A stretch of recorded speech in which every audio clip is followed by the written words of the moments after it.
Welcome back, Year 11. We are continuing on with our studies into women in ancient Greece and Rome.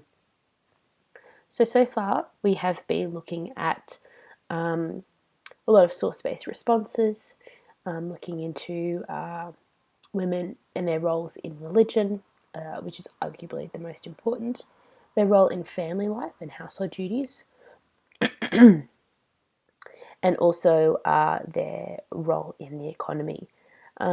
So really getting a bit of a hold on women in everyday life here. Okay, so throughout you're going to have Greece down the side or Rome down the side, and that's how we'll be judging these two societies. So in Athens and Sparta, we have some vastly different things going on in each of these societies. Women in Sparta are pretty independent, they're able to own property, and they're considered quite highly in society overall. Women in Athens, however, are considered lower than slaves. This is a really tough society to be living in. There's quite a couple of differences happening here.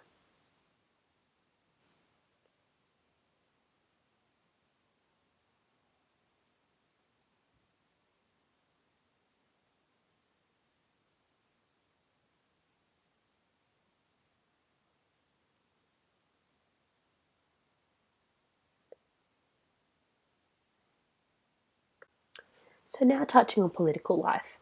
We haven't done a great deal on political life yet, so this is where you're probably going to be missing some of your notes, and we'll touch on it a little bit more in the lessons going forward. But to give us a little bit of a starting point,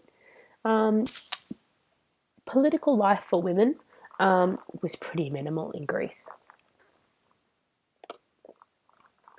Women could not vote or hold political office, although some women did want to hold some level of influence in political life. So they would do that through their husbands. It was considered pretty improper for men to be discussing politics in a public setting, so this is why they would go through their husbands and be a little bit more covert. Moving on to public life. So, how women were allowed to behave in a public setting had a lot to do with their age, their social status, and whether or not they were married. And again, this differs vastly between Sparta and Athens. In Sparta, married women were allowed to roam freely amongst the streets. Women in general had a far more easier public life than women in Athens, who had practically no freedoms of any kind, especially if they were married.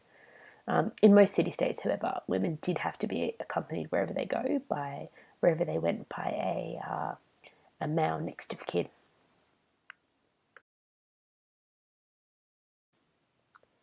On to marriage and family. Once again, we've got a clear difference coming out in Sparta. So, regardless of the city we examine, the chief role of women in Greece was to give birth to children, and in particular males. In Sparta, however, this was even more important. Having a healthy, strong baby boy who was able to serve in the military would immediately elevate your social status.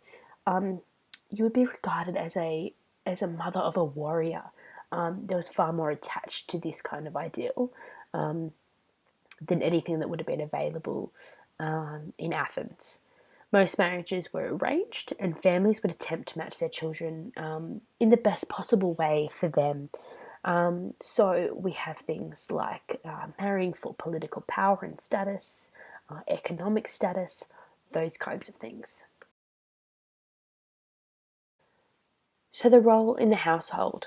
It was solely the responsibility of the woman to take care of their household. So this included raising children, completing domestic duties, cleaning and preparing meals, things like that.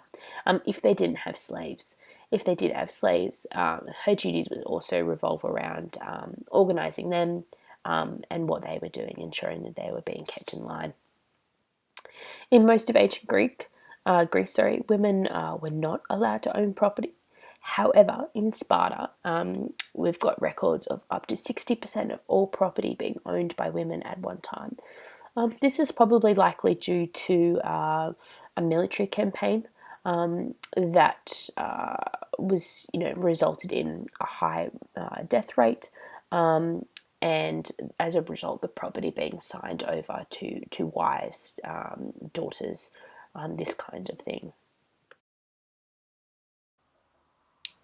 So, women with an education.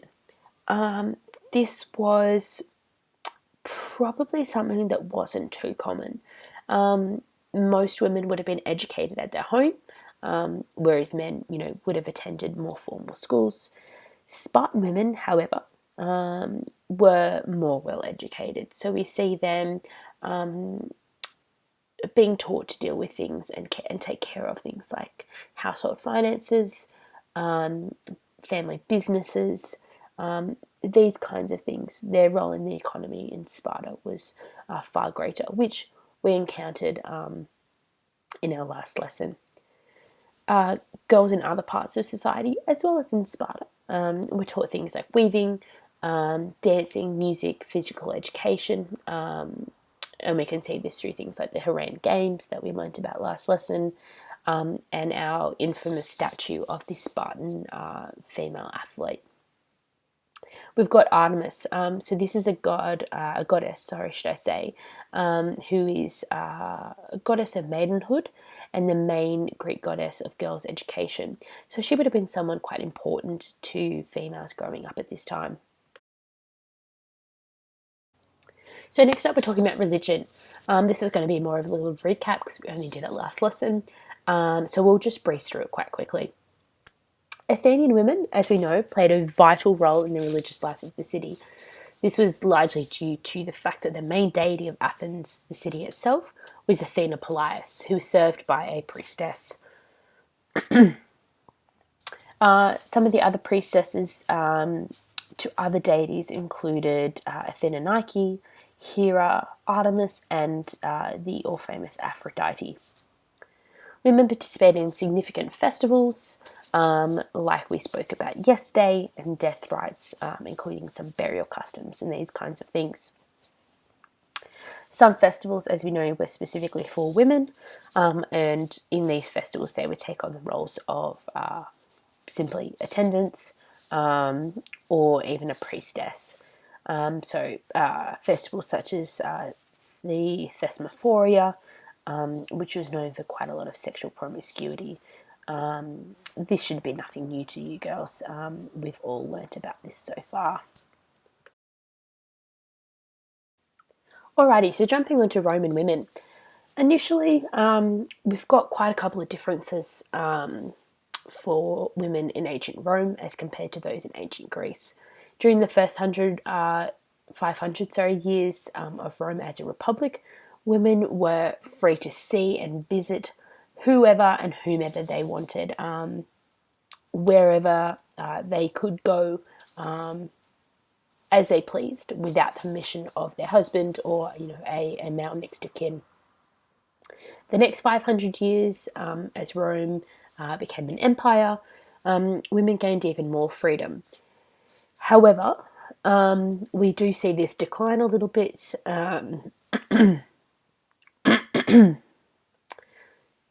However, we do see this decline a little bit with the reign of Constantine, and women still are not classed as citizens. We still only see free adult men being classed as Roman citizens at this time.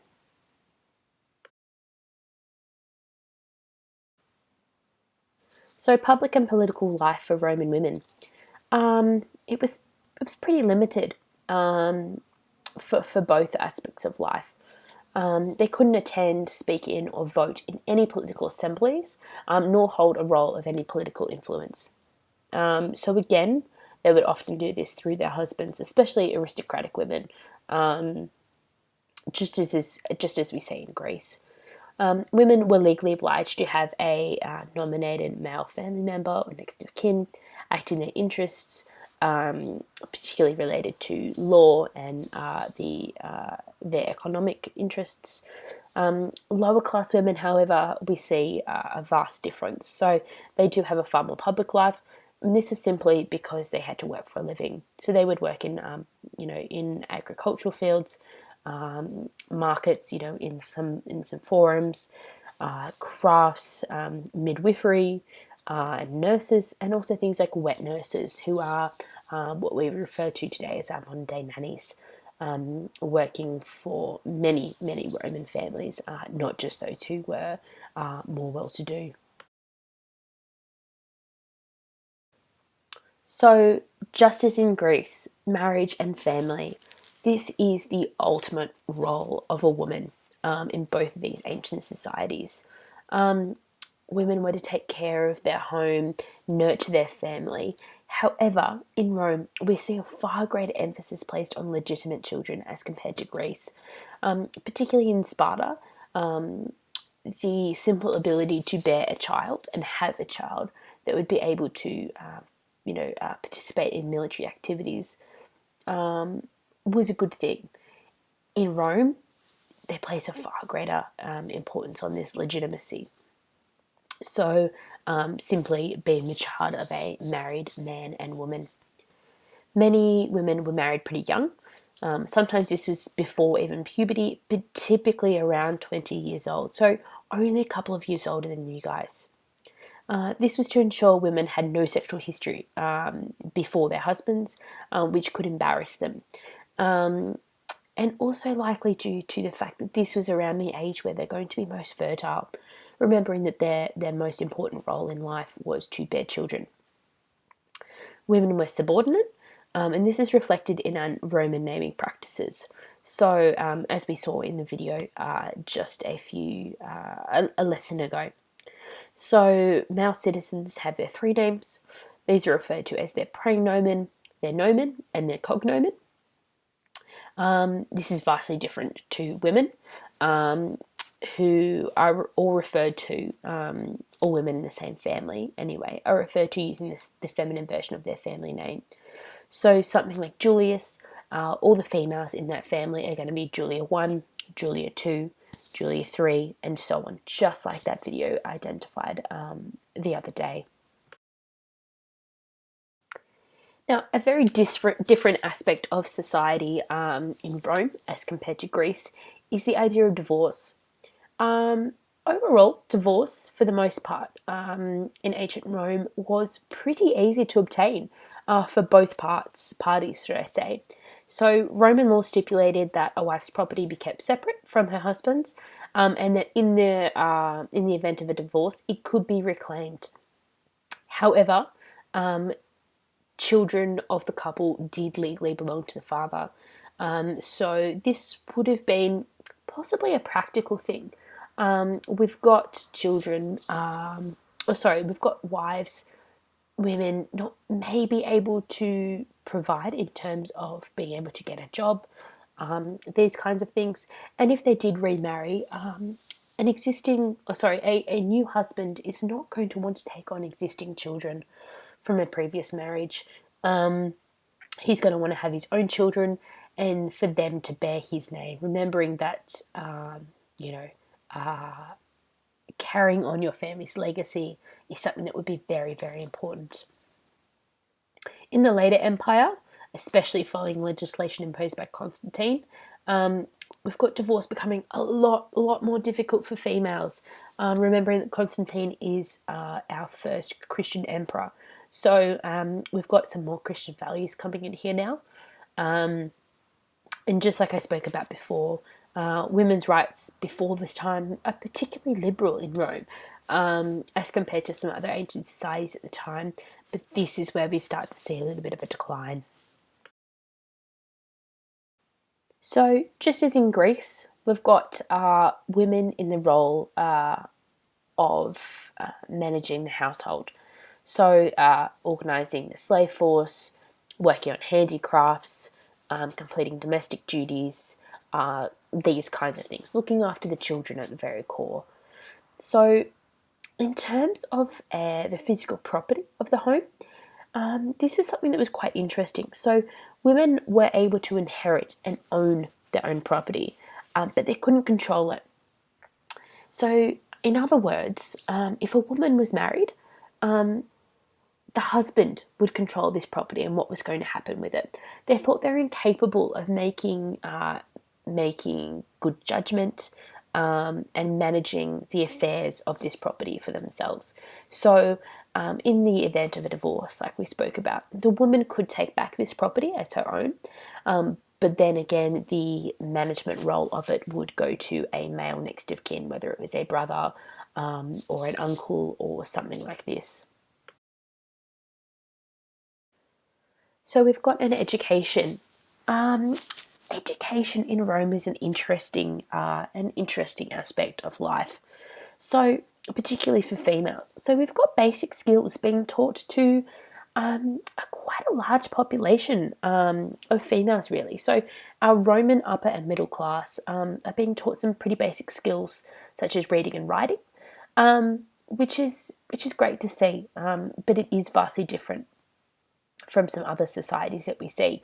Upper class females would have studied academic subjects such as literature and philosophy, and some families would have gone even further to employ private tutors and teach advanced subjects such as grammar or even Greek, to just see how far and influential these families were.